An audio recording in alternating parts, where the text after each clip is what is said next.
Hey y'all, Amber here with Atta Boy Animal Care, and I'm here to go over Pet Poison Prevention Month and some common household items that we find in our houses that can be very, very toxic to our pets. So keep watching if you're interested. So I was a veterinary technician of 13 years, especially in emergency medicine, and we saw pets come in all the time with toxicity issues. Now, most of the 10, I'm going to go over some of the 10 most common poisoning situations that are easily found in your home, plus some bonus material. So first and foremost, there are human foods that we can eat that our pets probably shouldn't eat. Now, our most common one, as I'm sure you know, are our chocolates. Depending on the type of chocolate, how big your dog is, and how much chocolate they ended up eating will depend on the potential toxicity level. If your dog consumes chocolate, you can call any local veterinary clinic, and they have this handy dandy tool that tells you based off of your pet's weight, the type of chocolate, and how much they approximately ate, if there's a big concern or not. Now, Hershey's chocolate, for example, milk chocolate, has a fairly smaller amount of actual cocoa in it because there's sugars and fats and all that stuff, that a small piece of this on a larger dog probably won't cause much issues. Versus we have some Baker's chocolate, which is 56% cocoa, which is fairly significant. So a small batch of this, even in a larger dog, can cause some issues. And then we have our cocoa powder, the powder that we use to make cakes and stuff. That's probably some of the most potent, besides cocoa, like bits and nibs that you can purchase. Those things, even in a large dog, can cause some major upset tummy situations, toxicity, and those definitely require emergency vet visit. Now, raisins.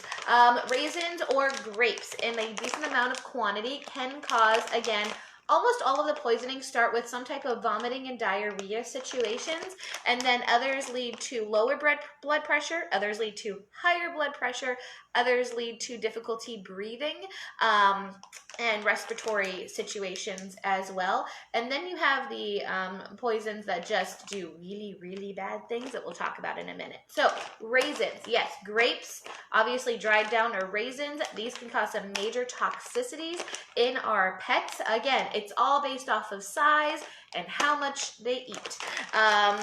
The next thing was, you saw my apple, which I dropped on the ground over there.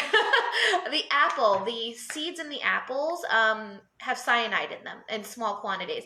Now, a dog eating an apple piece here or there, or an apple seed here or there, is not an issue usually. It's usually long term. So you've seen dogs that if they happen to have apple orchards near them up in the north, and they're eating the apples off the ground significantly, that apple seeds, that cyanide, can cause some accumulation of the cyanide in the body, which is pretty hazardous. So, next thing, xylitol. Xylitol is a fake sugar that is found in some of our gums and hard candies as well.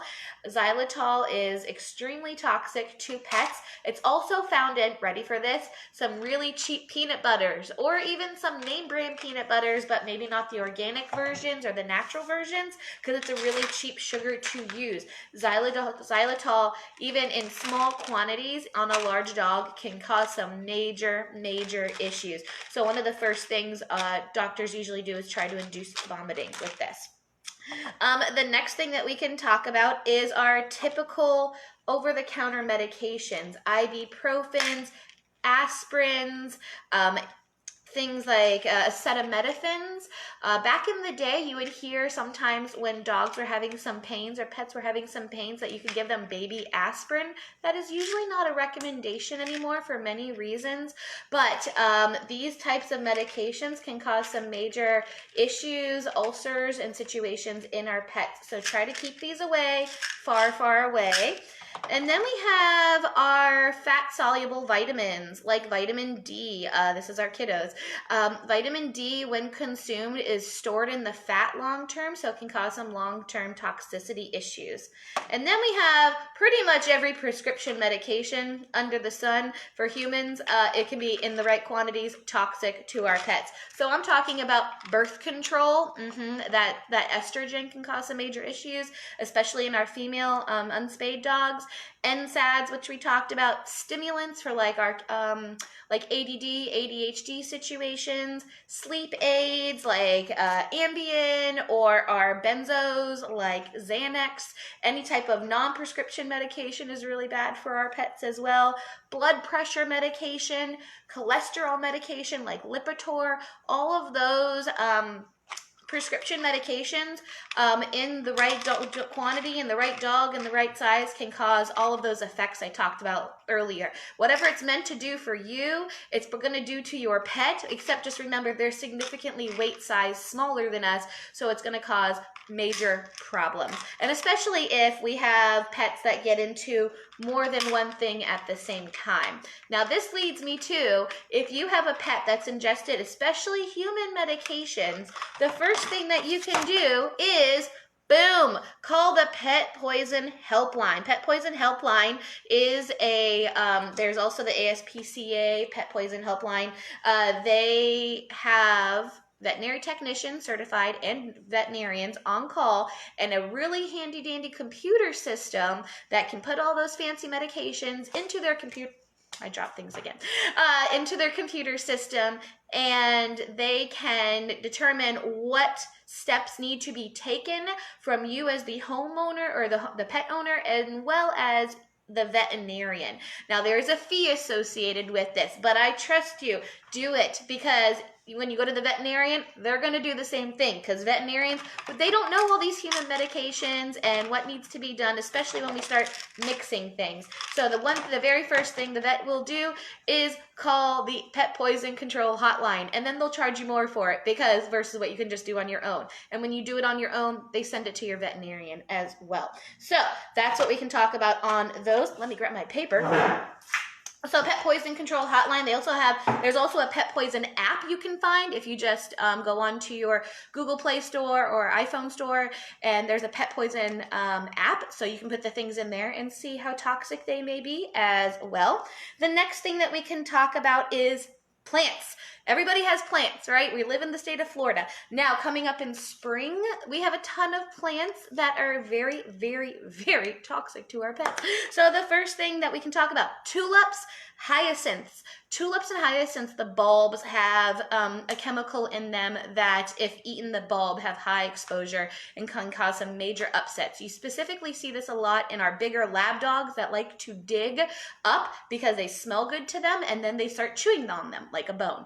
Azaleas in Lakeland, we have a ton of azaleas. The leaves are very toxic to our pets. Even a couple of leaves can cause some major issues. Lilies. Easter time's coming up. Lilies. There's some lilies that aren't as bad as others, but especially in Easter time, our Easter lilies, our tiger lilies, even 2 or 3 tiny petals can cause death. Yes, I said it, death in our pets. So we need to be extremely careful if we choose to have those plants near our pets, that we need to put them in a safe area, because they will try, especially our kitties. Our kitties like to chew on those indoor house plants, so make sure those aren't near them.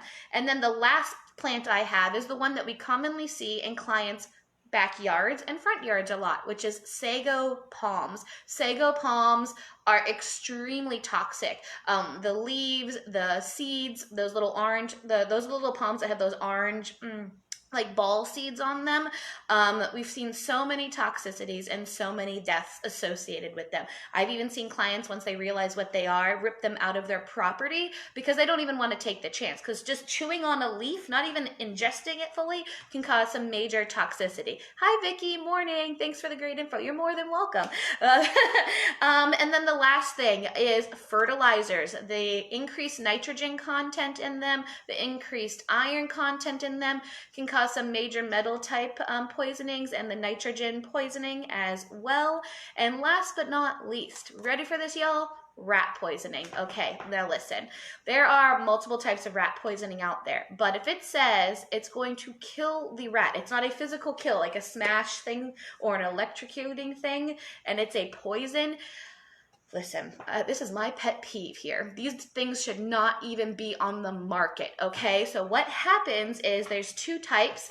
One affects the mental issues and will basically mess up your pet's brain processing. Sometimes they can recover from that one. The other one basically is an anticoagulant. Big word here. That means their blood doesn't coagulate and clot. And what happens is your pet bleeds out. It is a traumatic thing to watch as a pet parent. It is a traumatic thing to watch as a veterinary professional.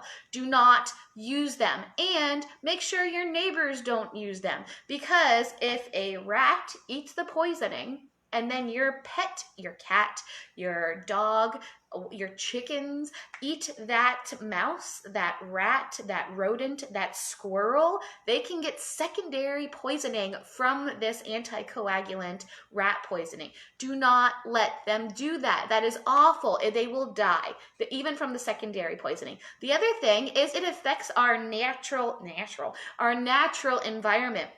These rats, squirrels, and mice get slower when they eat the poisoning, obviously. They're dying. So it's easier prey. So then our owls, our hawks, our eagles, anything that is a omnivore, carnivore type of bird catches it because it's an easy catch.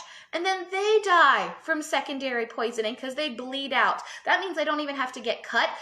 Blood starts coming out of all the orifices. It's not cute. So when you have a mouse trap issue or a mouse or a rat or squirrel issue, do not use those anticoagulant poisoning or even the other mental brain one poisoning situations. Use a professional that will use traps and manual kill pieces for those, and make sure your neighbors aren't using them either, for your pet's sake and for your natural environment's sake. So that's what I said. There we are, pet poisoning, natural March. We hand these out to all of our new clients in their welcome packets. They're little stickers that can go on to whatever you want them to go on to. There's the handy dandy phone number, 855-886-7965. There's a couple of them. Yes, there's a fee. Trust me, it's way cheaper than a veterinary visit, or if the veterinarian charges you, they're going to charge you more. So if you have a great day, guys, if you have any questions, let us know. Remember, keep these things safely out of your pet's way so they won't get poisoning today. I rhymed. Have a great day, guys. Bye-bye.